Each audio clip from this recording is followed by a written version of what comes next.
There is an old armchair by the window that hasn't moved in 14 years.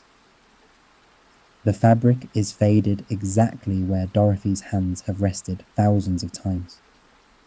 On the small table beside it, a white cup of tea, a dark journal, and a pencil placed perfectly parallel to the edge.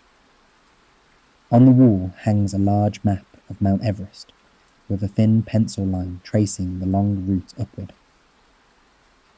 Every morning she makes her tea and sits down. The tea slowly cools as the morning light gently falls across the map. Dorothy is 65. She lives alone in a small terraced house. The rooms are tidy and still. The curtains are drawn back each morning at the same hour. The same kettle, the same cup, the same chair. To her neighbours she seems perfectly content, a quiet woman who rarely leaves the house. They don't know about her mountain. It all started when she was 22. In a second-hand bookshop in Edinburgh, she found an old book. The cover was worn, the spine creased. She read about the cold above 8,000 metres, and the thin, sharp light at altitude. She bought it for 30 pence and couldn't stop. Then came another book, and another.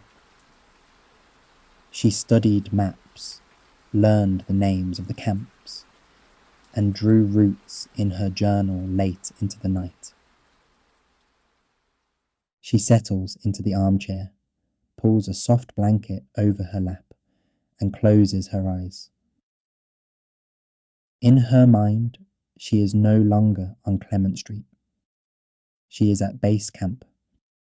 She hears the quiet flapping of prayer flags, feels the cold, thin air, and sees the first light touching the highest peaks.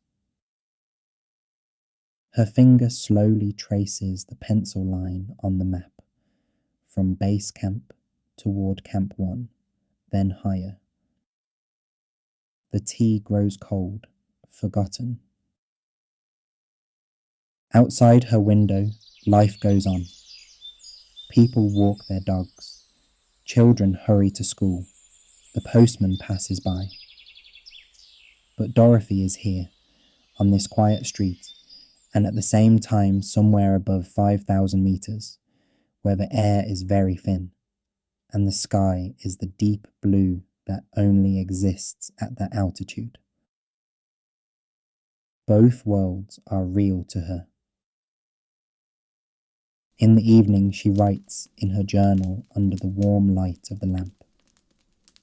Today I reached Camp 3. The wind was strong, but the silence was perfect. Later, when the street becomes quiet and the stars appear in the sky, she lies in bed and looks out the window. She thinks about the summit, vast and still, and always there. She closes her eyes. The mountain is still there. If your mind is still a little busy tonight, that is all right. You don't have to solve anything. Just let the quiet be here with you. The morning will come. It always does. Thank you for being here with me. It means everything. Sweet dreams.